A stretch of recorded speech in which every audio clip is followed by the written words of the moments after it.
출애굽기 27장입니다. 1절에서 21절까지 27장 1절에서 21절까지 읽겠습니다.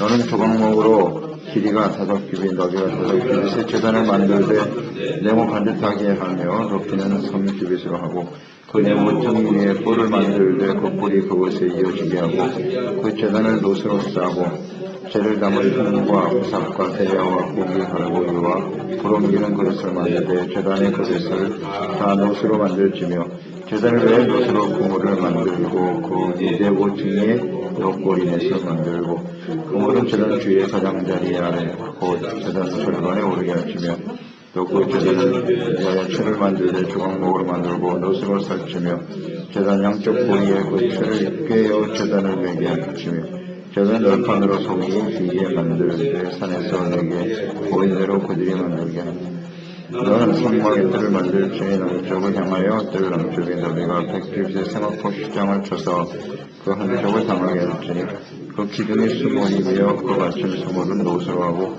그 기둥이 갈고리와 나름대는 은으로 받치며 그 북쪽에 너비가 100규빗의 포장을 치되 그 기둥이 수몰이며 그 기둥이 받침 수몰은 노스로 하고 그 기둥이 갈고리와 기둥대는 은으로 받치며 뜰의 옆고 서쪽에 너비 10규빗의 포장을 치되 그 기둥이 열이요 받침이 열이요 동쪽을 향하여 뜰 동쪽의 너비도 10규빗에 치며 문 이쪽을 향하여 포장이 15규빗이며 그 기둥이 셋이요 받침이 셋이요 문은 저쪽을 향하여도 포장이 15규빗이며 그 기둥이 셋이요 받침이 셋이며 뜰문을 위하여는 청색 자석을 쳐고 방에 꾼 구실로 써놓아 뜰 20셋의 시쟁이 있게 할지니 그 기둥이 셋이요 받침이 셋이며 뜰 주위의 모든 기둥의 가로미와 갈고리는 은이 없고 받침을 넣으시며 뜻의 기둥은 100규빗이요 너비는 10규빗이요 생막포 시장의 높이는 5규빗이요 그 받침은 노시며 성막에 쓰는 모든 기구와 그 말뚝과 뜰의 포장 말뚝을 다 노스로 할지니 너는 또 이스라엘 자손에게 명령하여 감나무로 짠 순수한 기름을 등불을 위하여 내게로 가져오게 하고 끊이지 않게 등불을 켜되 아론과 그 대마관 증거 궤 앞에 시장 밖에서 저녁 부차지까지 항상 여호와 앞에 그 불을 부서지게 하라. 이는 이스라엘 자손이 대대로 지킨 규례이니라. 아멘. 회개로 시작되는 예배. 성막은 하나님이 이스라엘 백성들 가운데 친히 거하시기 위해서 세우신 초소입니다. 성막에 하나님께서 거하여 주시고, 즉 이스라엘 백성들을 위해서 하나님은 그 성소를 통해서 임하여 계시고 함께하여 주시고 인도해 주시는 것입니다. 그리고 그 성막은 다른 말로 하면 회막이죠. 하나님께서 이스라엘 백성들을 만나 주시는 곳이죠. 만나 주신다. 그러니까 예배를 통해서 하나님께 나아가서 말씀을 들을 수 있고 회개하고 기도하고 용서받고 의롭다함을 얻는 이것이 바로 성막입니다. 하나님과 만나기 위해서 교제와 만남을 위해서 필요한 것이 뭐냐? 죄를 깨닫고 회개하고 용서받는 일입니다. 죄를 가지고 하나님께 나가면 죽을 수밖에 없습니다. 그것이 하나님의 공의죠. 그 공의를 실현하기 위해서는 반드시 죄를 깨닫고 회개해야만 하는 것입니다. 회개하고 용서받을 때 비로소 하나님께 나아가 하나님을 만날 수가 있는 것입니다. 하나님 앞에 죄를 깨닫고 용서받기 위해서 하나님이 세우는 것이 번제단이에요. 번제단. 그래서 오늘 말씀에 번제단을 어떻게 만들어야 하는지 자세히 말씀하고 계십니다. 성막에 들어가면 가장 먼저 나타나는 것이 번제단이에요. 그 번제단에 희생 제물을 드리고 거기서 용서를 받아야 그 다음 하나님께 나아갈 수가 있는 것입니다. 그러니까 하나님께 나아가 예배하며 섬기기 위해서 우리가 가장 먼저 해야 할 일이 무엇이냐? 희생 제사예요. 죄를 깨닫고 회개하는 일이라는 것을 잊지 말아야 돼요. 진실한 회개 없이는 하나님께 나아갈 수 없나이다. 없습니다. 번제단의 기구들이 노스로 만들어졌다. 대부분 다 모든 기물들을 노스로 싸고 이렇게 말씀하셨네요. 왜 놋으로 만들려고 하셨을까? 놋이라고 하는 것은 하나님의 공의를 나타내고 혹은 심판을 나타내는 상징적인 의미를 가지고 있지요. 민수기 21장 광야에서 이스라엘 백성들이 원망불평했을 때 불뱀이 나타나죠. 그 불뱀에 물려 수많은 백성들이 죽어가고 있을 때 하나님께서 모세에게 명하셨습니다. 놋으로 만든 뱀을 장대 위에 달아라. 뱀에 물린 자마다 그 놋뱀을 쳐다본 적 모두 살 것이다. 이렇게 말씀하셨거든요. 이것을 이제 요한복음 3장 14절 이하에 이 말씀을 인용했죠. 모세가 광야에서 뱀을 든 것 같이 인자도 들려야 하리니 이는 그를 믿는 자마다 영생을 얻게 하려 하심이니라. 예수님께서 이 말씀을 인용하셨어요. 놋뱀. 그러니까 그들이 죽어가는 것은 죄 때문이죠. 죄로 인해서 죽어가는 그들. 하나님의 그 심판에 의해서 죽어갈 수밖에 없지만 그게 하나님의 공의입니다. 그 문제를 해결하기 위해서는 놋으로 만든 뱀을 달아 높이 들어 올려라. 예수님도 그렇게 십자가에 달리셔야만 모든 사람을 구원해 줄 수 있다. 그러니까 십자가에는 공의가 나타나는 거예요. 하나님의 공의, 죄에 대한 하나님의 영벌. 이게 놋의 의미일 것입니다. 하나님의 공의와 용서가 짐승의 피를 흘림으로써 성취되었다. 잘 생각해야 합니다. 공의와 사랑, 용서 이것이 번제단에 나타난 거예요. 전체적으로 보면 하나님의 성막에 나타난 하나님의 뜻은 하나님의 공의와 사랑입니다. 하나님의 공의. 그러니까 하나님의 백성들이 그 성막의 과정을 통하지 않으면 하나님의 공의로 죽을 수밖에 없어요. 죄에 대한 하나님의 뜻은 하나님의 심판이니까요. 그게 하나님의 공의입니다. 그들을 용서하고 하나님과 화목하게 하기 위해서 세워진 것이 성막이란 말이에요. 성막의 가장 구체적인 기구 중에 하나가 바로 번제단이라는 거 생각합니다. 그래서 이 번제단은 곧 예수님의 십자가를 의미하는 것이죠. 그러니까 성막을 만들고 그 모든 기구들을 만들게 하시는 하나님의 그 말씀 안에는 예수 그리스도가 들어있죠. 예수님을 통해서 어떻게 하나님의 백성들을 용서할 것인가? 왜 예수님이 십자가에 못 박혀 죽으셔야 하는가? 이 번제단의 의미를 제대로 이해하고 묵상한다면 하나님의 아들 그리스도께서 십자가에 못 박히셔 피 흘려 죽으셔야 한다는 사실을 이해하게 되지요. 깨닫게 되는 것입니다. 성막에는 하나님의 공의와 사랑이 들어있다. 모든 기구 속에 말이죠. 이 하나님의 공의와 사랑이 잘 나타나 있단 말이에요. 번제단 역시 마찬가지죠. 짐승의 피를 흘려야 된다. 왜 피를 흘려야 되는 거예요? 죄 때문이란 말이죠. 죄를 회개하고 용서받기 위해서. 그것이 예수님의 십자가가 아니겠습니까? 십자가를 통해서 이루실 하나님의 공의와 사랑, 이것이 번제단에 잘 나타나 있네요. 하나님과의 교제와 만남, 이것을 위해서 필요한 거예요. 번제단이 없이는 절대 못 만납니다. 하나님을. 예수님의 십자가가 없이는 절대로 하나님을 만날 수 없어요. 이스라엘 백성들이 뭐 지금도 통곡의 벽에 가서 눈물을 흘리며 기도하고 있지만 예수님의 십자가를 통하지 않으면 절대 못 만나요. 왜 이걸 모르지? 하나님과의 교제와 만남, 하나님의 함께하심, 이거 지금도 사모하고 있겠지요, 유대인들은. 번제단 없이는 못 나가는 겁니다. 그러니까 하나님의 성전도 잃어버리고 그 성전 위에 말이죠. 우상의 단이 세워져 있지 않습니까? 그 뜻이 무엇인지 왜 모르는 거 진실한 회개에 돌이킴이 있어야 할 텐데 말입니다. 그러니까 우리도 번제단, 예수님의 십자가의 의미가 얼마나 중요한가를 잘 인식해야 돼요. 하나님의 공의와 사랑, 그냥 형식적인 종교 생활을 가지고는 절대로 우리는 하나님을 만날 수가 없어요. 그렇습니다. 예수님의 십자가에 나타난 하나님의 공의와 사랑을 잘 깨닫고 그 앞에 나가 우리의 죄를 진심으로 회개하고 돌이키고 용서받고 의롭다함을 얻어야 되는 것입니다. 그 2절에 보면 제단에 뿔이 달려 있어요. 뿔을 만들어라 그랬네요. 그 뿔은 왜 만들도록 하셨냐 하면 희생 제물을 묶어두는 데 사용된 것 같습니다. 뿔. 근데 이 번제단에 있는 뿔을 성전에 도피해서 이 제단의 뿔을 잡으면 죽음을 면할 수 있도록 하셨어요.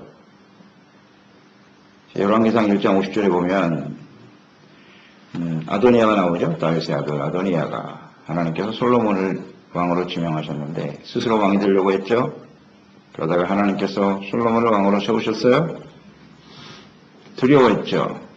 죽을까 두려워서 성전에 뛰어들어가서 제단에 뿔을 잡았다. 뿔을 잡으면 살려줬어요. 뿔이라고 하는 것은 이 제단의 뿔은 하나님의 권능, 보호하심, 그것을 의미할 수 있죠. 죽음을 면할 수 있었다. 그리스도의 속죄로 인해서 얻게 될 구원의 능력, 이것이 뿔의 의미겠죠. 구원의 능력, 번제단의 용서와 하나님의 구원, 자비가 그 안에 들어있단 말이에요.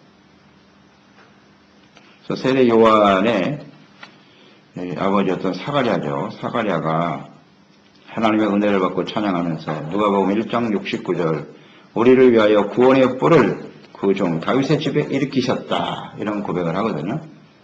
구원의 뿔이 되시는 예수 그리스도. 예수 그리스도를 붙잡으면, 그리스도를 믿고 따르면 죽음을 면하게 되고 하나님의 자비와 긍휼을 얻게 된다는 뜻이겠죠. 그 번제단 안에는 하나님의 공의가 들어있고 또한 사랑과 용서가 그 안에 들어있다는 거죠. 예수님의 십자가, 피 흘리심 그대로 나타나 있지 않습니까? 놀라울 정도입니다. 정확하게 하나님께서는 그 성막은 다시 한번 강조되지만 사람들의 생각과 뜻대로 지어서는 안 돼요. 하나님이 말씀하신 대로 그 식양대로 그 재료를 사용해야 돼요. 그렇지 않으면 안 된다는 거예요. 그 모든 말씀 속에는 성막의 식양 안에는 하나님의 뜻이 들어있는데 그 뜻을 잘 묵상해 보니 바로 예수 그리스도시다라는 거죠. 예수는 통한 하나님의 구원이라는 거죠. 이걸 왜 유대인들은 모르죠? 참 안타깝죠. 이렇게 정확하게 나타나 있는데 말입니다. 그래서 하나님의 영이 감동되어야만 할 수 있어요. 하나님께서 성령으로 감동을 깨닫게 해주셔야만 가능한 일이죠. 성령께서 그리스도를 알게 하셔야 되는데 이런 은혜를 우리가 이방인 중에 이방인은 우리가 이렇게 하나님의 말씀을 보면서 대하면서 깨달을 수 있다고 하는 건 얼마나 감사한 일인지 모릅니다. 9절로 19절까지의 내용을 보면 이제 성막이 나오죠. 성막의 뜰을 어떻게 만들 것인가. 세마포로 만들어졌네요. 세마포. 세마포로 성막의 지역을 이제 정해놓는 거죠.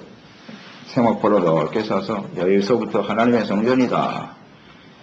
구별하는 거죠. 그러니까 세상과 바깥과 하나님의 거룩한 처소를 구별하는 것이 바로 세마포로 만들어진 성막들이었다. 구별된 바깥 세상과 구별된 장소, 그것이 이제 성소인데요. 그 세마포로 만들었다. 그 세마포는 성도들의 의다라고 계시록에 나와 있죠. 세마포의 의미는 의로움을 나타내는 곳이에요. 그러니까 세상은 밖은 어둠이고 그 안에는 빛이거든요.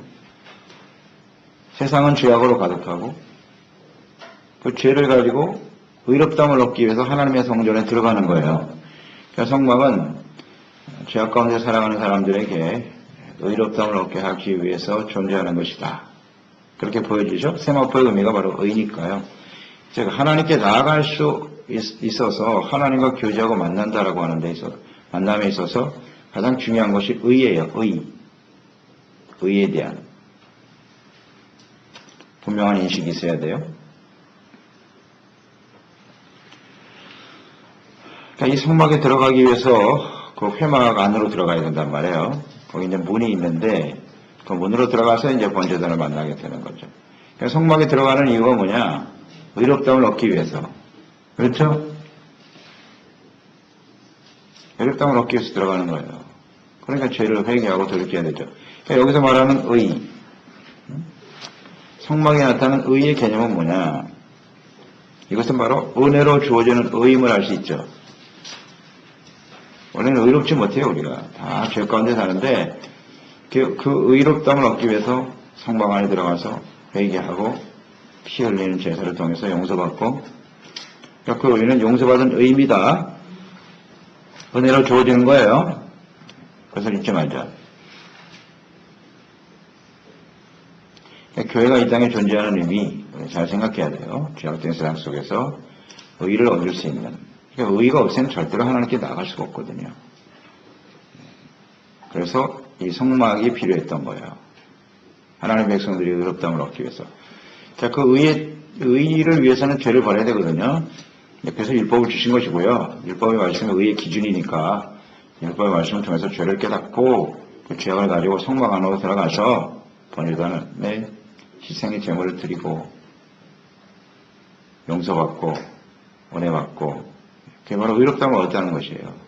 그럴 때 이제 하나님과 의로우신 하나님과 교제하고 만남을 이루게 되는 것이 있다. 그것이 성전이에요. 교회입니다. 우리가 교회 앞에 나와서 교회 나올 때 항상 우리는 세상 가운데 죄 가운데 살아갈 수밖에 없는 우리의 모습을 잘 살펴야 된단 말이죠.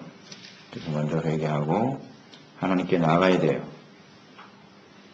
예수님께 나아가야 되는 거예요. 십자가에 나타난 하나님의 그 사랑과 공의를 생각하면서 십자가를 통하지 않고는 의롭다움을 얻을 수도 없고 하나님께 나아갈 수도 없습니다. 이 성막 전체가 지금 하나님의 백성들을 의롭게 하기 위해서 존재하는 거란 말이에요. 의롭다움을 얻고 하나님과 교제하고 만나고 이것이 바로 교회죠. 예수 그리스도고 바로 교회잖아요. 같은 의미잖아요.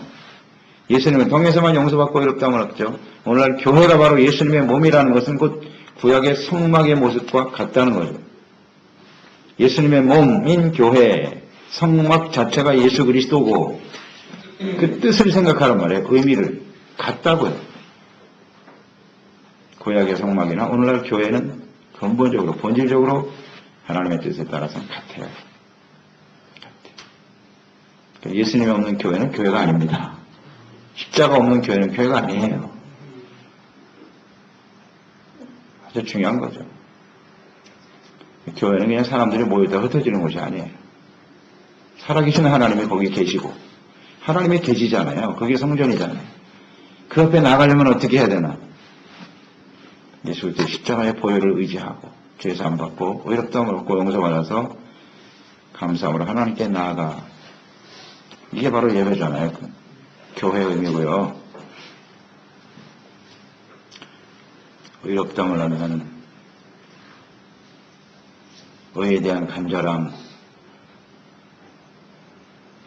이런 것들이 교회 안에 있는 지체들이 가져야 될 중요한 생각이 아닐까요?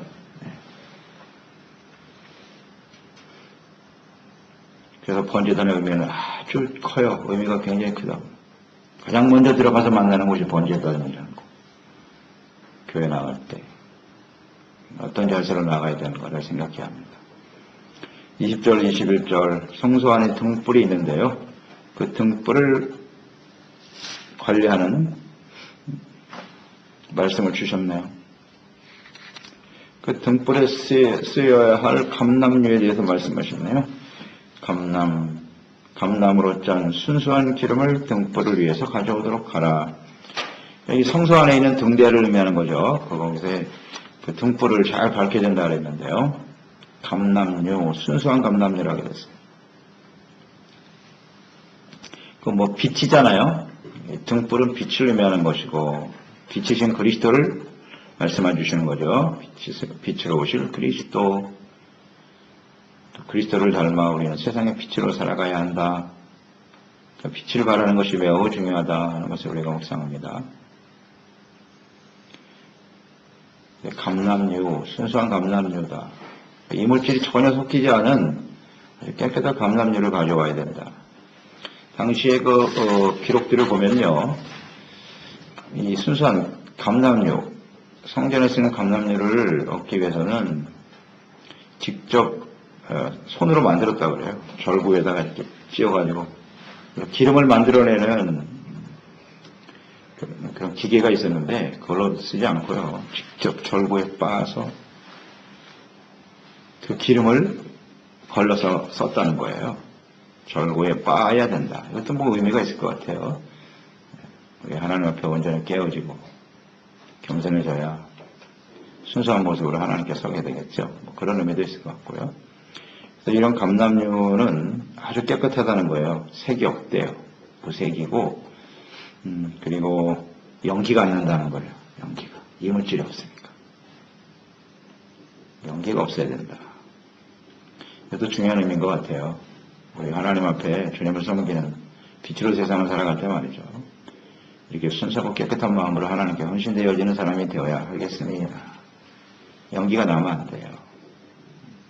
연기. 뭐 이런 것이 죄악의 모습이겠죠. 이물질이 섞이면 안 된다고 그랬으니까요. 우리가 죄악된 모습을 가지고 섬기면요, 이렇게 연기가 나요. 문제가 생기고 사람들과의 관계 속에 이 연기는 사람들의 고통을 주잖아요. 사람들의 고통을 주고 사람들을 힘들게 만들고 우리가 그리스도인데 우리가 빛으로 하나님의 자녀로 주님을 섬기는 일인데 말이죠. 무색 무취 냄새도 없잖아요. 이것이 얼마나 은혜로워요. 잘 생각해 보세요. 우리가 정말 순수한 감람류로 빛을 발하며 하나님께 영광을 돌리고 있는가? 가는 데마다 자꾸 문제가 생겨.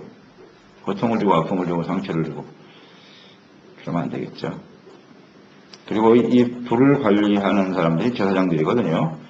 제사장들은 저녁부터 아침까지 여호와 앞에서 그 등불을 보살펴야 한다. 불이 꺼지면 안 돼요. 심지도 항상 강검해야 돼요. 불이 꺼지지 않도록 항상 살피고 불이 꺼지면 안 된다. 그렇습니다. 우리가 이 빛으로 세상을 살아가는 그리스도인들인데 하나님의 생명의 빛이 꺼지지 않도록 빛은 곧 의의 삶이라고 볼 수도 있겠죠. 그것을 상실하지 않도록 항상 우리 자신을 살피는 사람이 돼야 되겠어요. 저녁부터 아침까지. 그러니까 매일매일. 감람류가 계속 공급되어져야 되겠죠.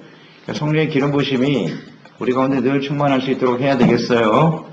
공급을 해야 돼요. 하나님의 말씀과 성령으로 항상 우리 가운데 채워질 수 있도록. 순수한 기름은 말씀밖에 없잖아요. 성령의 역사하심, 그것만이 순수한 거 아닌가? 우리가 세상에서 많은 지식을 얻고 여러 가지 정보들을 얻고 그렇게 살아갈 수 있겠죠. 그러나 이런 것들은 결코 완벽하지 않아요. 우리 하나님의 말씀, 성령의 감동하심과 기름 부으심, 이것만이 순수하거든요. 그런 순수한 주님의 사랑과 은혜가 언제나 우리 심령 속에 넘쳐날 수 있도록 해야 하겠습니다. 그래야 그 불빛이 계속 비춰지는 거예요.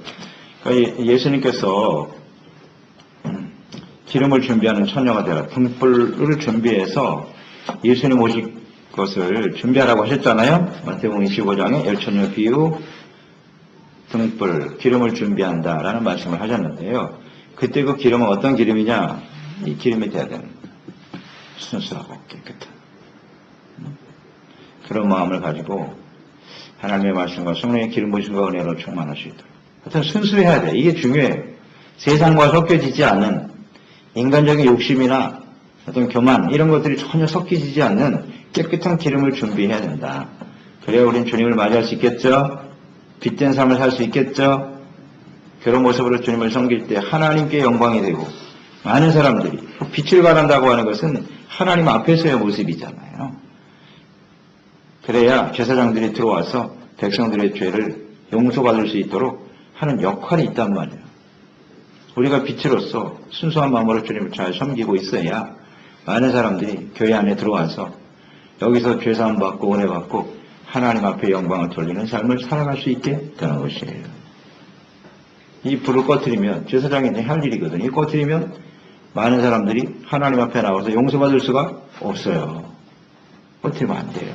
번제단 역시 마찬가지 그 불이 꺼지면 안 돼요. 안 돼요. 이것이 우리 교회